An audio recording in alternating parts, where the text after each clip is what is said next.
sede. E essa sede é a ponto de você querer pagar um alto preço para poder entrar na presença de Deus e cultuar ao Senhor. Existem muitas coisas e muitas oportunidades neste momento que nós poderíamos fazer, mas assumimos um compromisso com Deus. Estamos reunidos para podermos, neste momento, que para nós, para mim, eu tenho por certo que para cada um de vocês, este momento é solene, esse momento é sublime. Aleluia. E por isso nós reservamos para poder cultuar a Deus e ouvir a palavra do Senhor. Porque essa sede dentro da nossa alma, dentro da minha alma, nos proporciona isso. Aleluia, bendito seja Deus. Eu poderia fazer outra coisa neste momento, mas não. Por que não? Porque eu quero adorar a Deus, porque eu quero cultuar a Deus, porque dentro de mim existe uma sede, aleluia, que me faz refletir as coisas de Deus e viver em uma dimensão de agradecê-lo por tudo o que Ele tem feito por mim. Bendito seja o nome do Senhor Jesus. Então o salmista, ele expressa o conflito interno, e nesse conflito consigo mesmo, ele revela para nós que a sua alma estava sedenta, mas ele não podia ir até o culto, porque ele estava impedido de ir até o culto. Ele até traz alguns detalhes para nós aqui, no versículo de número 7, ele diz assim, um abismo chama outro abismo. Alguma coisa, algum deslize na vida daquele salmista fez com que ele pagasse um preço por isso e agora ele estava impedido de poder cultuar a Deus.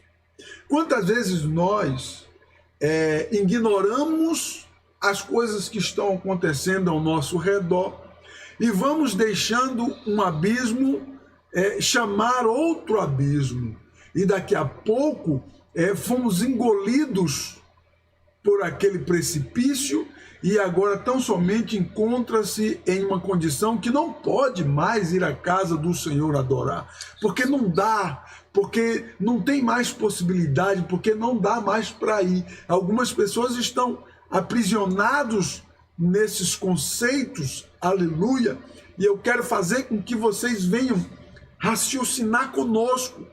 A sede desse salmista aqui está recheada de arrependimentos por aquilo que ele havia feito e agora estava pagando por aquilo que ele fez, por aquele deslize que ele fez. Mas ele diz assim, minha alma espera em Deus, pois ainda o louvarei. Oh, bendito seja o nome do Senhor Jesus. Ele expressa que para que a sua alma aguarde, porque a misericórdia do Senhor, ela é infinita.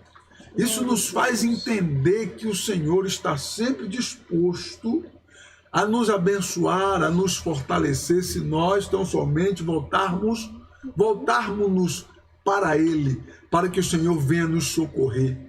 É interessante que, se tão somente existir dentro de nós uma sede por Deus e pela palavra de Deus, certamente que nós iremos buscar a Deus. Aleluia. Aleluia. Bendito seja Deus. Eu quero fazer cada um de vocês refletir comigo o nosso nível de espiritualidade diante do Senhor.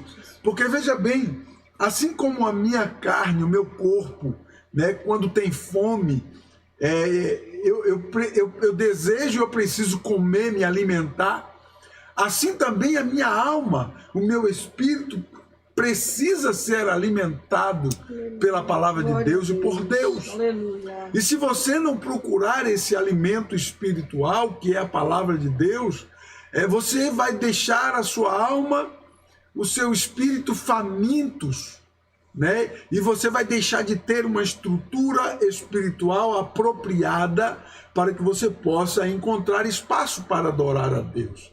E muitas pessoas já sucumbiram na fé por conta disso, porque nós tomamos bastante cuidado, nós somos tão cuidadosos em preparar o almoço, e tem pessoas que são muito detalhistas, tem pessoas que não comem se a comida estiver misturada, não comem se não tiver colorido o prato, não comem se não tiver um enfeite, alguma coisa assim, outros não comem se não tiver um toque de chefe, do chefe, etc. Nós somos tão detalhistas naquilo que nós queremos. E eu quero fazer você pensar que nós precisamos ser detalhistas com nossa vida espiritual. Porque nós encontramos aqui um salmista que vacilou e agora ele se encontrava de uma maneira que ele era impedido de poder ir ao templo e adorar a Deus. E restava agora nele aquelas lembranças, né?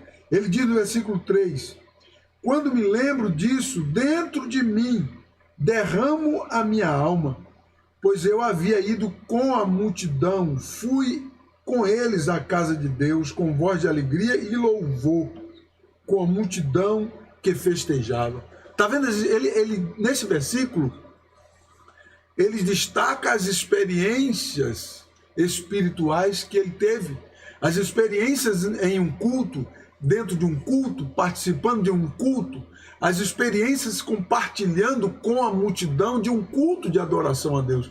Então ele deixa isso enfaticamente, né? Mas agora o que restava nele era o abatimento da sua alma por conta de estar impedido de fazer isso. Versículo 5, por que estás abatido a minha alma e por que te perturba dentro de mim?